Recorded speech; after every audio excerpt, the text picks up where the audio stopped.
오늘 우리에게 주시는 하나님의 말씀을 함께 합독해 올리도록 하겠습니다. 마태복음 20장 1절부터 16절까지 말씀을 합독해 올립니다. 천국은 마치 품꾼을 얻어 포도원에 들여보내려고 이른 아침에 나간 집주인과 같으니 그가 하루 한 데나리온씩 품꾼들과 약속하여 포도원에 들여보내고 또 제3시에 나가보니 장터에 놀고 서 있는 사람들이 또 있는지라 그들에게 이르되 너희도 포도원에 들어가라. 내가 너희에게 상당하게 주리라 하니 그들이 가고 제6시와 제9시에 또 나가 그와 같이 하고 제11시에도 나가보니 서 있는 사람들이라 하니라. 저물매 포도원 주인이 청지기에 이르되 품꾼들을 불러 나중 온 자로부터 시작하여 먼저 온 자까지 삭슬 주라 하니 제11시에 온 자들이 와서 한 데나리온씩을 받거든 먼저 온 자들이 와서 더 받을 줄 알았더니 그들도 한 데나리온씩 받은지라. 받은 후 집주인을 원망하여 이르되 나중 온 이 사람들은 1시간밖에 일하지 아니하였거늘 그들을 종일 수고하여 더위를 견딘 우리와 같게 하였나이다. 주인이 그 중에 한 사람에게 대답하여 이르되 친구여 내가 네게 잘못한 것이 없노라.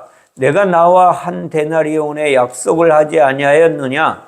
내 것이나 가지고 가라. 나중 온 이 사람에게 너와 같이 주는 것이 내 뜻이니라. 내 것을 가지고 내 뜻대로 할 것이 아니냐. 내가 선함으로 내가 악하게 보느냐. 이와 같이 나중된 자로서 먼저 되고 먼저 된 자로서 나중되리라. 아멘. 오늘 말씀이 긴데요. 오늘 말씀을 통하여 공평하신 하나님이라는 제목으로 하나님이 주시는 교훈을 함께 나누길 원합니다.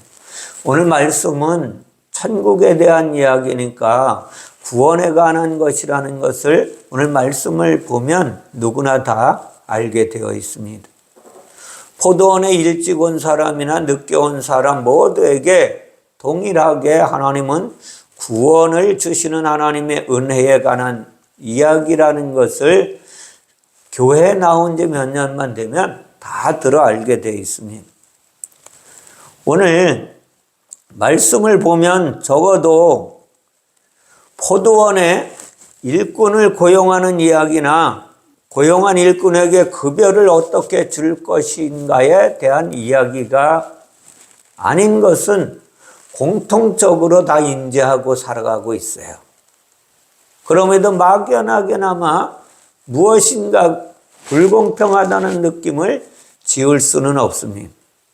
세상에서는 노동시간에 따라서 급여를 차등하는 것이 상식적인 것입니다. 먼저 온 자들이 불평을 쏟아낼 만한 상황도 어느 정도 세상적으로 보면 이해가 가기도 합니다.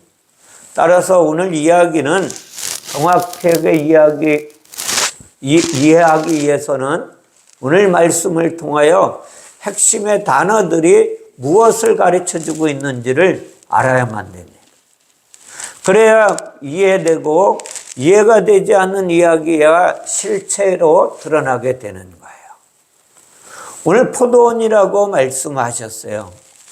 포도원의 단어는 둘을 뜻하는 단어 암포테로스에서 왔어요. 오늘 포도원은 타작마당을 뜻하는 단어의 합성을 하는 거예요. 둘은 합하여 직역하면 포도원은 두 개의 타작마당이라고 설명할 수 있어요. 그 상세한 뜻은 뒤로 미룬다 할지라도 한론의 어근을 따라가면 감다, 말다라는 뜻이 담겨져 있습니다. 그 무엇이냐면 헤일리소라는 단어를 만나게 되는 거예요. 타작마당은 어떤 타작마당이냐? 둘둘 말리는 타작마당이라 이런 뜻이에요. 헤일리소를 따라가면 어디를 가게 되면 계시록을 가게 되어 있습니다. 계시록 6장 14절에 보면 하늘은 두루마리가 말리는 것 같이 떠나가고 각 산과 섬이 제자리에서 옮겨지네. 아멘. 두루마리가 말리는 것으로 가게 되어 있어요.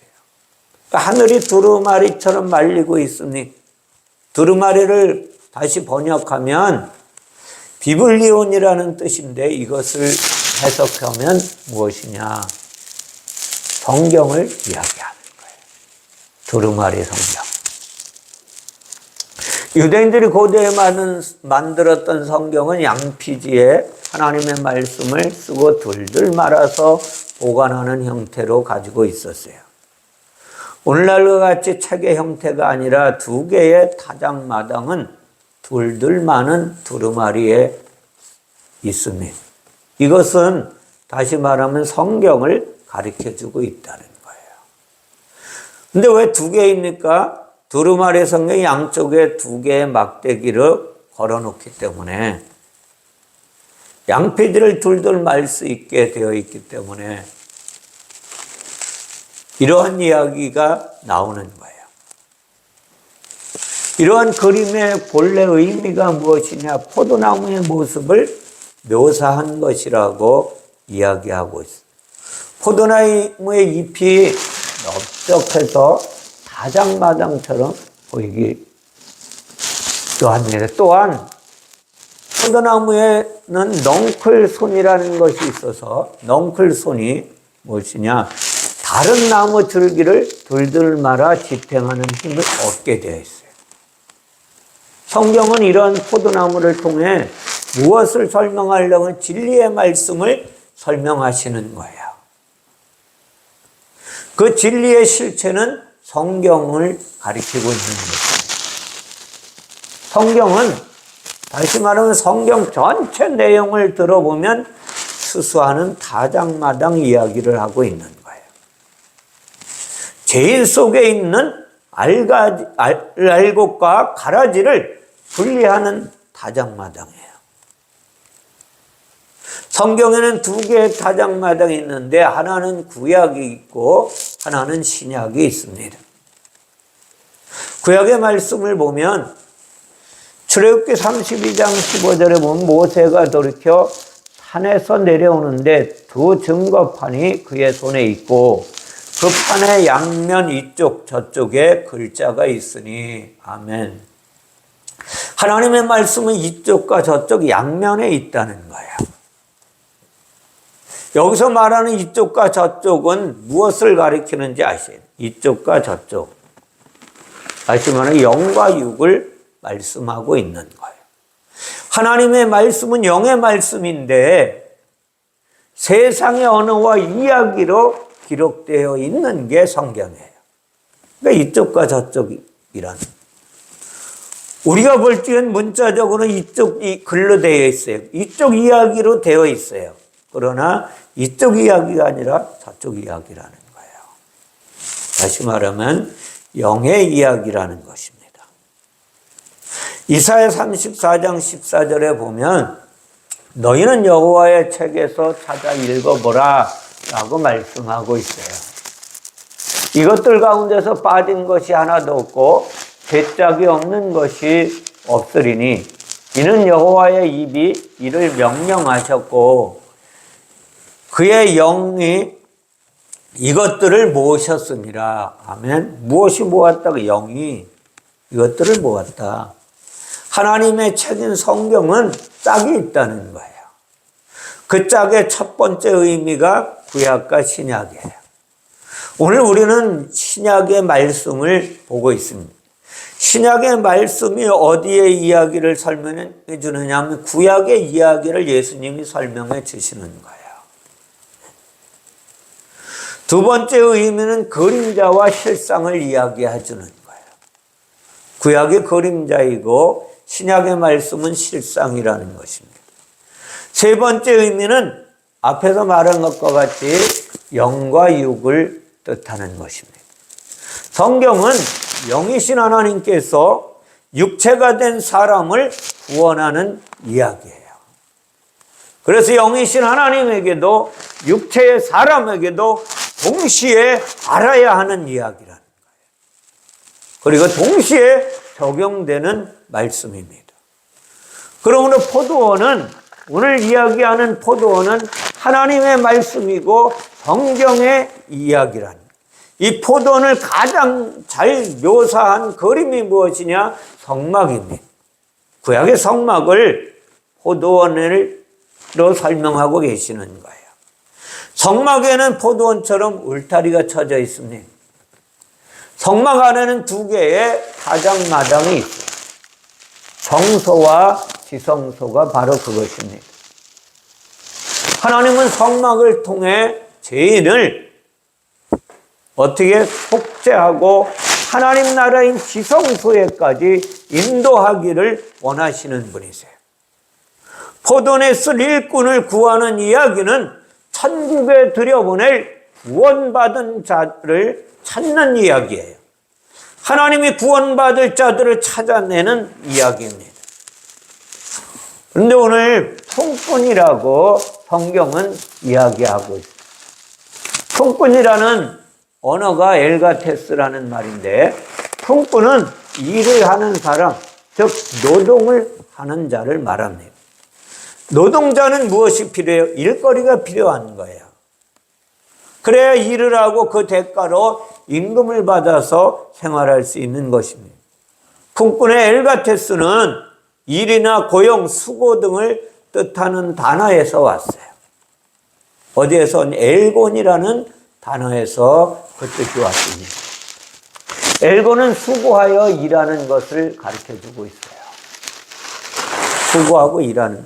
수고하여 일하고 대가를 받는 자가 누구냐? 품꾼이에요.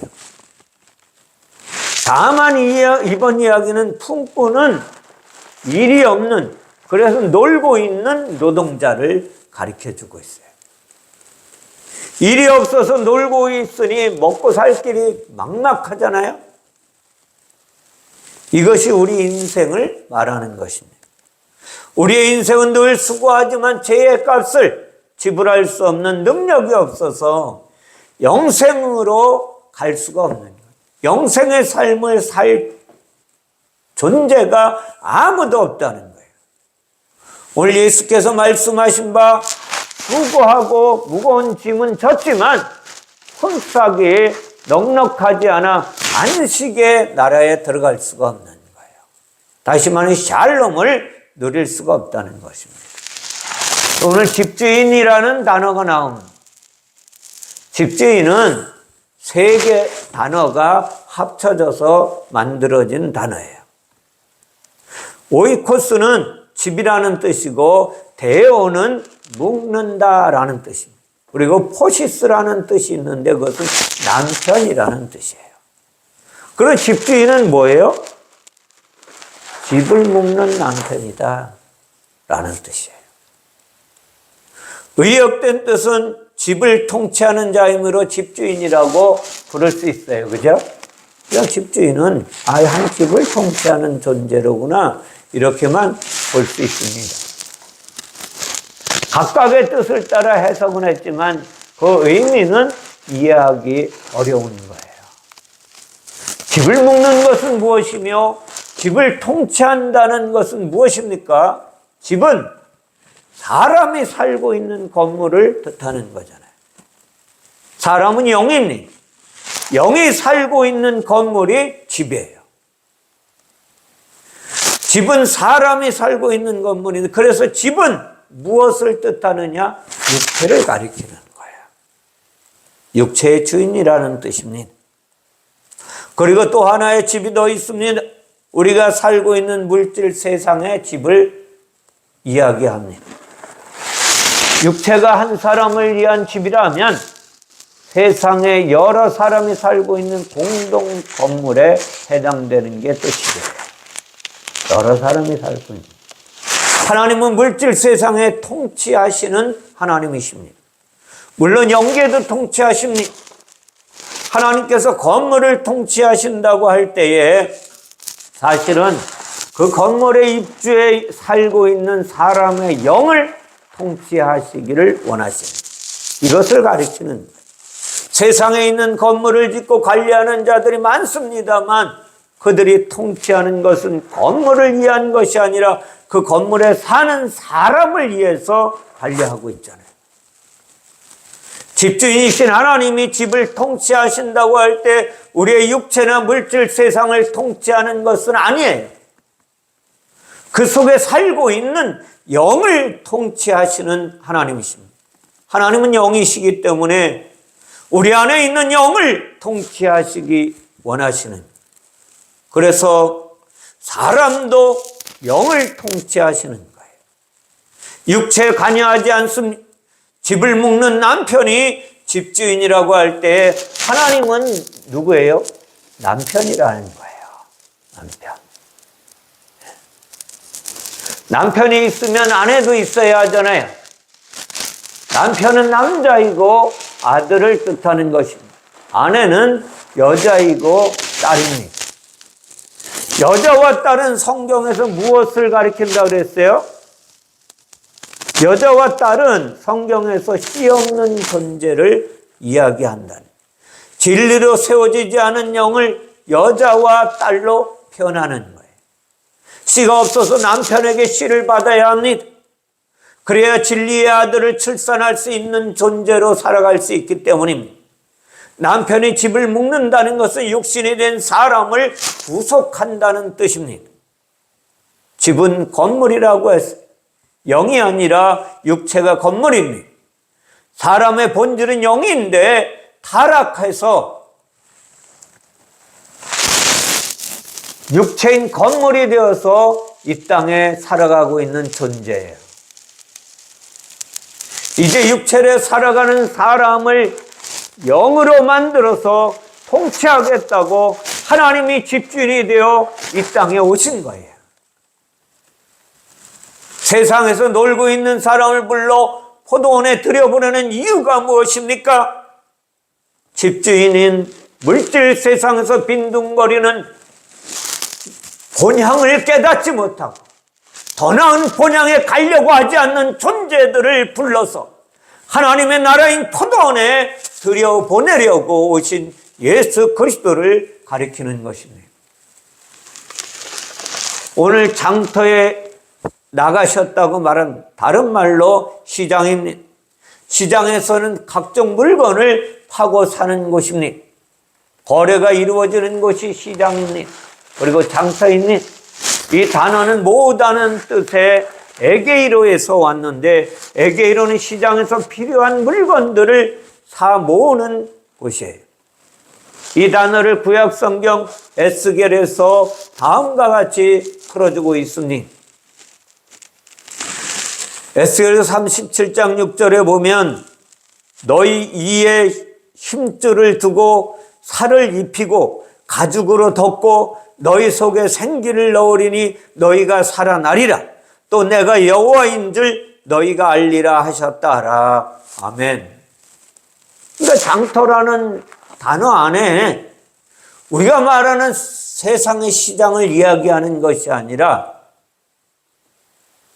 죽어서 말랐던 뼈에 힘줄과 살과 가죽과 생기를 모아서 살리는 하나님의 사역을 가르쳐주는 거예요. 그것이 어디냐? 장터라는 것입니다.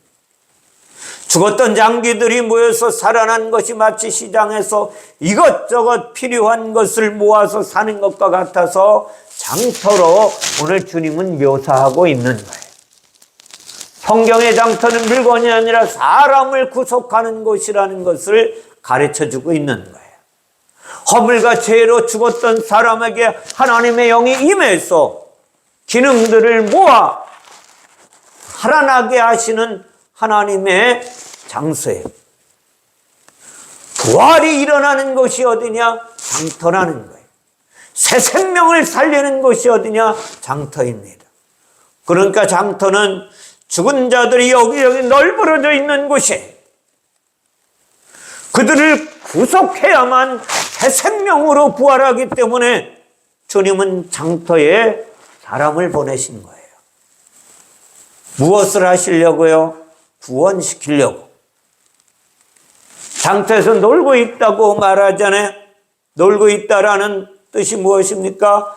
그저 술 마시고 카바레에 가서 놀고 있는 것을 말하는 것이 아니라는 거예요. 오늘 놀고 있다라는 단어의 알고서는 부정을 뜻하는 접두어 아와 일을 뜻하는 단어 엘본의 합성어로 직역된 뜻인데 이것이 일이 없는 존재다라는 뜻이에요. 일이 없어서 놀고 있는 실직의 상태를 말하는 단어인 왜 일이 없는가 하면 육체가 되었기 때문에 영이 죽어 있기 때문에 영의 일을 할 수 없는 존재입니다. 육체의 사람들에게 영의 일을 맡길 수가 없는 것입니다. 사람이 영이 아니라 고깃덩어리가 되어 시장에 널려 있는 것입니다. 영이 허물과저로 죽어 있는 상태를 성경은 놀고 있다라고 오늘 표현해내시는 거예요. 또한 예수께서 십자가에 이르신 대속을 성경은 일이라고 하니까 놀고 있는 사람은 하나님의 대속의 일을 아직 받아들이지 못한 존재. 다시 말하면 예수가 나의 하나님이신 것을 영접하지 않은 상태를 이야기하는 것입니다. 근데 오늘 주님께서 뭐라고 하면 상당하게 줄 것이다. 너희도 포도원에 들어가 일해라. 상당하게 줄 것이다. 장터에서 놀고 있는 사람들을 포도원의 주인이 고용하면서 약속한 값은 한 데나리온이라고 말씀하고 있습니다. 데나리온의 뜻은 열을 담는다입니다. 성경에서 열은 완성입니다. 상당하게 주겠다로 이것을 잘못 번역한 거예요. 데나리온을 줄 때 주인이 한 말은 상당하게 주겠다라고 번역을 해놓은 거예요. 당연히 임금은 노동의 대가로 그에 상당하게 주는 것이 맞습니다. 하지만 오늘 본문에서 디카이오스는 상당하게로 번역하면 너무나 하나님의 의도에서 떠나가 있는 거예요. 디카이오스는 다시 말하면 의를 주겠다라는 뜻이에요. 의를 주겠다. 하나님께서 죄인들에게 주시고자 하는 것은 하나님의 의를 너희에게 주겠다는 거예요. 제공한 노동에 적당하게 주는 상당하게는 아니라는 거예요. 포도원 주인이 놀고 있는 통꾼들에게 주고 싶은 것은 돈이 아니라 의를 주기를 원하시는 거예요. 그들이 놀고 있는 이유는 하나님의 의가 없어서 마른 뼈가 된 것입니다. 하나님의 의로 구속함을 받아야 살아날 수 있는 존재들인데 그래서 약속한 것이 하나님의 의를 주겠다고 주님은 약속하시는 거예요. 하나님의 의는 열로 완성하는 데나리온을 뜻하는 것입니다. 마른 뼈를 살아나게 하는 즉 생기, 즉 성령을 주시겠다는 거예요.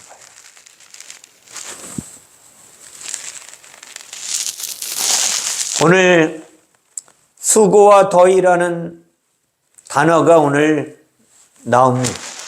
수고는 무엇입니까? 우리 쉽게 알 수 있어요. 이제 무거운 짐이에요. 짐이 무거우니까 수고하게 되는 거거든요. 더위의 카우소는 뭐예요? 그냥 날이 덥다 이런 뜻이 아니라 불을 붙이겠다는 뜻입니다. 불을 붙인다. 불을 붙이고 장작을 넣어서 불이 활활 타올 때까지 불을 떼면 더울 수밖에 없는 거예요. 포도원에 3시에 들어온 사람들이 있습니다. 6시에 들어온 자들도 있습니다. 이들이 먼저 온 자들입니다. 11시에 들어온 자가 맨 나중에 들어온 자, 9시에 들어온 자들은 그리 일찍 온 것도 아니지만 11시에 들어온 자에 비하면 자신들이 먼저 들어왔다고 생각할 수 있습니다. 11시에 들어온 자들이 한 데나리온의 품삯을 받았으니 이것을 본 먼저 온 자들이 복수잖아요. 자신들이 더 받을 것이라는 기대를 하게 된 거예요. 그들이 세상에 늦게 온 사람보다 더 많이 일을 했기 때문에, 그래서 그들은 분노합니다. 자신들이 더 수고했고 더 일을 견뎠는데 왜 똑같은 임금을 주느냐는 것입니다.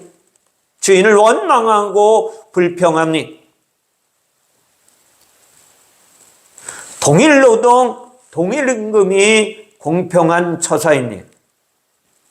나중 온 사람은 먼저 온 사람보다 노동을 덜 했으니까 작게 받는 것이 세상의 이치입니다. 너무나 당연한 이야기입니다. 그런데 실상을 들여다보면 이야기가 달라진다는 거예요. 먼저 온 자들이나 늦게 온 자들이나 하나님의 입장에서 모두 노동은 하지 않았어요. 앞에서 말한 대로 일꾼들은 육체의 노동을 하였습니다. 포도원 주인 하나님의 영의 일을 원하셨어요. 하나님은 영이시기 때문에 영의 일을 원하셨는데, 영의 일을 원한 주인에게 육체의 일을 하는 것은 오히려 잘못된 일입니다. 차라리 나중에 와서 일을 적게 하는 것이 하나님에게는 도움이 되는 거예요. 어렸을 때 시골에서 자란 지 농번기에 농민을 도와주겠다고 오는 사람들이 많이 있어요. 그래, 군인들 중에 농번기를 도와주는데 서울에서 자란 학생들이 군인이 돼서 가면 안 한 것만 치도 못해요. 그런 뜻입니다. 포도원에 먼저 온 자들이 한 수고와 더 일을 견딘 것이 무엇입니까? 율법을 열심히 지켰다는 이야기예요. 율법은 육체의 법입니다. 육체를 따라서 수고한 이들이 많은 것을 바라는 것, 더위는 불을 붙이는 것이라고 말씀드렸습니다. 여기에서 말하는 더위는 성막의 뜰에서 제사를 드리려고 번제단에 불을 붙이는 것을 이야기하는 것입니다. 하나님의 은혜가 아니라 자신들의 수고로 구원을 받겠다고 열심을 내고 무거운 짐을 지고 다니는 자들이에요. 수고와 더위는 육체의 예법을 따라 드린 제사를 가리키는 거예요. 그러니까 육체의 예법을 따라 수많은 제물을 드린다 할지라도 이렇게 되는 이는 아무도 없습니다. 오늘 이야기를 정리하면 포도원 주인은 하나님이라고 말씀드렸습니다. 장터에서 놀고 있는 자들은 허물과 죄로 죽어 있는 자들이라고 말씀드렸습니다. 그들에게는 하나님의 의가 필요한 것입니다. 하나님의 의를 죄의 값으로 받아야 하지만 그들은 의로운 하나님의 사람으로 살아갈 수 있는 것입니다. 하나님은 놀고 있는 품꾼들에게 구원을 완성하는 한 데나리온을 약속하셨어요. 하나님이 약속하시고 하나님이 이 실행에 옮기시겠다고 말씀하시는 것입니다. 그리고 닥치는 대로 품꾼들을 불러들였습니다. 하나님이 지혜인을 구원하시는 조건은 그들의 수고와 노동에 있는 것이 아니라 하나님의 초청에 응하는 것이 먼저인 것입니다. 먼저 온 자들은 육체의 사람들이니 나중 온 자들은 영의 사람들이라는 걸 깨달으셔야만 합니다. 이것을 사도 바울은 고린도전서 15장 6절에서 다음과 같이 말씀하고 있습니다. 먼저는 신령한 사람이 아니요 육의 사람이요 그 다음에 신령한 사람이니라. 아멘. 왜 먼저 온 자들이 육체이며 신령한 자들이 아닌가 하면 이것이 육체의 사람에 관한 설명이기 때문입니다. 사람은 태어날 때 육체로 태어납니다.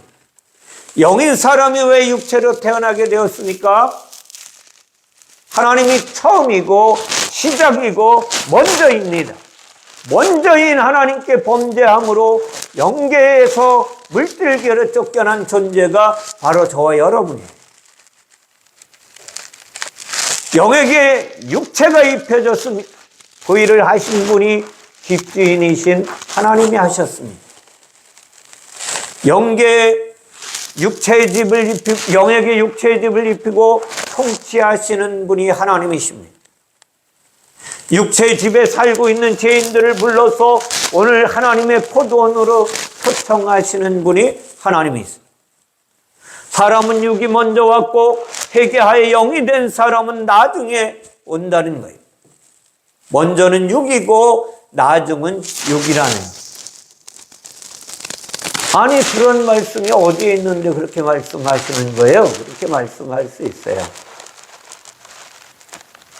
육체의 사람들은 율법을 따라 제사와 예물을 드리느라 수고하고 번제단의 불을 견뎌야만 합니다. 그것은 영의 하나님께서 원하시는 일이 아니었어요. 그런데 오히려 나중에 와서 육체의 일을 덜한 사람이 낫다는 거예요. 그래서 나중 온 자들에게 먼저 임금을 지불하는 것입니다. 나중 온 자들은 무슨 뜻을 이야기하는 건지 잘 아셔야 돼요. 자, 보세요. 로마 4장 4절부터 8절까지 이 말씀을 해석해 주십니다. 일하는 자에게는 그 삭시 은혜로 여겨지지 아니하고 보수로 여겨지거니와 일을 아니할지라도 경건하지 아니한 자를 의롭다 하시는 일을 믿는 자에게는 그의 믿음을 의로 여기시나니 일한 것이 없이 하나님께 의로 여기심을 받는 사람의 복에 대하여 다윗이 말한 바 불법이 사함을 받고 죄가 가려짐을 받는 사람들이 복이 있고 주께서 그 죄를 인정하지 아니하실 사람은 복이 있도다 함과 같으니라. 아멘. 우리의 불법을 예수님의 공로로 사함을 받았다는 고백이 구원이라는, 그 구원의 값은 먼저 온 자라고 더 받고 나중 온 자라고 덜 받지 않는 동일한 하나님의 은혜를 이야기하는 거예요. 부자라고 더 내지 않고 가난한 자라고 덜 내지 않는 속전이 한 데나리온이라고 일찍이 말씀을 드렸습니다. 예수님의 십자가 구속의 은혜가 한 데나리온이에요. 오늘 주님은 먼저 온 자들에게 뭐라고 말씀하시냐면 내 것이나 가지고 가라 라고 말씀하세요. 나중 온 사람에게 너와 같이 주는 것이 내 뜻입니다. 가지고 가라. 뭘 가져야 되느냐. 가지고 가. 이것이 한국 성경에는 그냥 내 것이나 가지고 가라 이렇게 해놨어요. 아이론데 아이론하는 게 들어올리다, 치워버리다, 죄를 삭하다 라는 뜻이 아이로 안에 담겨져 있습니다. 다시 말하면 먼저 온 자는 불평하며 원망한 자들입니다. 예수님은 그들에게 죄를 속한 속전을 가지고 가라는 거예요. 이것은 다시 말하면 하나님의 은혜를 덧입고 가라. 하나님의 은혜를 가지고 가라. 그래야 너희도 불평불만하던 것이 없어지게 될 것이니까. 이것을 말씀하시는 거예요. 자, 그러면서 16절에 무엇이라고 하니 청함을 받은 사람은 많되 택함을 입은 자는 적으니라. 이 말씀이 해석이 안 돼 있어요. 청함을 받는 사람은 많지도 못해요. 그런데 택함을 입은 자는 적으니라. 택함을 입은 자가 뭐예요? 택함을 입은 자. 하나님께서 속죄의 값을 주는 것을 세상의 것으로 계산하려고 하는 자들이 택함받지 못한 자들. 자, 그럼 왜 나중 온 자들이 먼저 된다고 말씀하셨느냐? 여기에 하나님의 뜻이 있는 거예요. 나중 온 자들. 나중 온 자가 어떤 자일까요? 나중이라는 뜻은 가장 멀리 떨어져 있는 존재라는 거예요.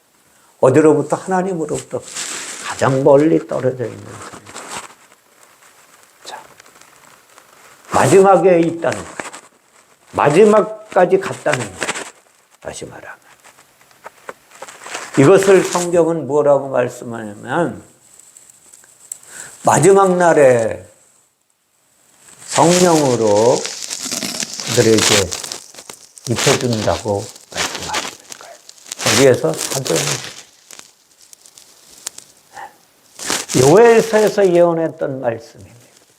그리고 사도행전에서 이야기하는 거예요. 마지막 날에 하늘의 문을 열고 부으시는 그 축복을 받아. 이게 가장 나중에 있는 자들이라는 거예요. 이것을 잘 아셔야 돼요. 그러니까 나중온 자는 어떤 자이냐? 마지막 날에 가장 낮은 곳에 오셔서 십자가에서 죽으시고 성령으로 우리 영혼을 인도하시는 하나님의 은혜를 공급받는 자. 이것이 나중온 자를 가르치는 거예요. 저 여러분들은 솔직히 말씀드렸지만 마지막 날에 주시는 성령을 공급받았음에도 불구하고 내 마음대로 되지 않으면 하나님을 원망하고 불평하지 않느냐는 거예요. 여기서 돌아서야만 합니다. 여기서 돌아서지 않으면 우리에게는 소망이 없는 거예요.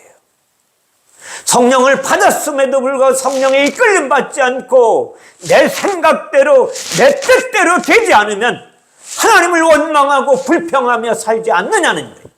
오늘 먼저 온 자들과 같이 그렇게 하지 않느냐는 것입니다. 사랑하는 성도 여러분, 먼저 온 자는 십자가에서 자신의 죄를 위하여 죽으시고 죄값을 지불하신 하나님의 은혜를 받아들이지 않은 자요 소유하지 못한 자들을 가리키는 거예요. 오늘 예배를 통하여 이 말씀을 허락하신 하나님의 뜻이 어디에 있습니까? 오늘 예배하는 모든 이들이 오늘 우리에게 허락하신 하나님의 말씀을 통하여 하나님의 은혜를 소유받는 자들이 되어야 하는 거예요. 그리고 오늘 성령으로 오셔서 우리를 위로하시고 우리를 권면하시고 우리의 잘못된 생각을 고치시기를 원하시는 하나님의 뜻이 저 여러분 가운데 펼쳐지기를 주님의 이름으로 축원을 드립니다. 그리하여 나를 위하여 나의 죄를 위하여 십자가에서 죽으시고 성령으로 오셔서 우리 안에 임치시고 하나님의 위로로 우리를 위로하시고 하나님의 권면으로 우리를 권면하시고 하나님의 기쁨으로 우리에게 기쁨되게 하시는 하나님, 하나님의 능력으로 우리에게 능력되게 하시는 하나님의 은혜를 받아들이라는 거예요. 그러면 우리의 삶 가운데 놀라운 하나님의 역사가 일어나게 됩니다. 나중온 자들이 하나님에게 데나리온을 받고 아무 말 없이 은혜 가운데 돌아섰던 것처럼 저 여러분들이 오늘 예배 가운데 나오셔서 하나님의 은혜를 덧입고 이 모든 것이 하나님의 은혜요 하나님의 축복임을 깨달으시고 예수 안에서 참만족을 누리며 살아가는 그리스도인들이 되시기를 주님의 이름으로 축원을 드립니다. 기도하겠습니다. 사랑의 하나님 감사합니다. 오늘 공평하신 하나님께서 포도원을 이 땅에 세우시고 세상에 굶주려 있는 영적으로 굶주려 있는 자들을 찾아 그들을 포도원에 들여보내시며 하나님의 은혜를 공급하시기를 그처럼 소원하셨던 하나님, 그러나 우리의 삶을 보면 먼저 온 자들처럼 하나님에게 구원의 은혜를 공급받았음에도 불구하고 내 생각대로 내 뜻대로 되지 않는 일이 있으면 하나님을 원망하고 불평하며 살지 않았는지를 뒤돌아보게 하옵소서. 그리고 오늘 하나님의 말씀을 통하여 속죄의 은혜를 허락하여 주시는 하나님의 은혜 가운데 주의 성령으로 충만하게 되어져 원망하던 것이 감사로 변하게 하옵시고 하나님 불평하던 것이 하나님 은혜 가운데 기도로 바뀌어질 수 있도록 하나님의 뜻이 내 안에서 펼쳐지기를 소망하며 간구하는 자들이 되게 하옵소서.